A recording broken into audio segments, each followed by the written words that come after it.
Hi, everyone. Today, we're diving into a cool topic called the slippery slope fallacy. Imagine you're playing dominoes and you knock over the first piece. What happens? They all start to fall down, right?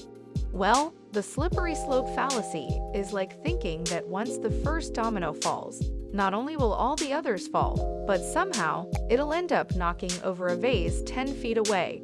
Sounds a bit exaggerated, doesn't it? This type of fallacy happens when someone argues that one small thing will lead to a chain of events ending in something drastic, without any real proof that the events are connected. Now, let's put what you've learned to the test with a question. Imagine your friend says, "If I don't do my homework tonight, then I'll fail this class, then I won't graduate, and I'll never get a good job." Do you think this is a slippery slope fallacy? Why or why not? Choose A for yes or B for no.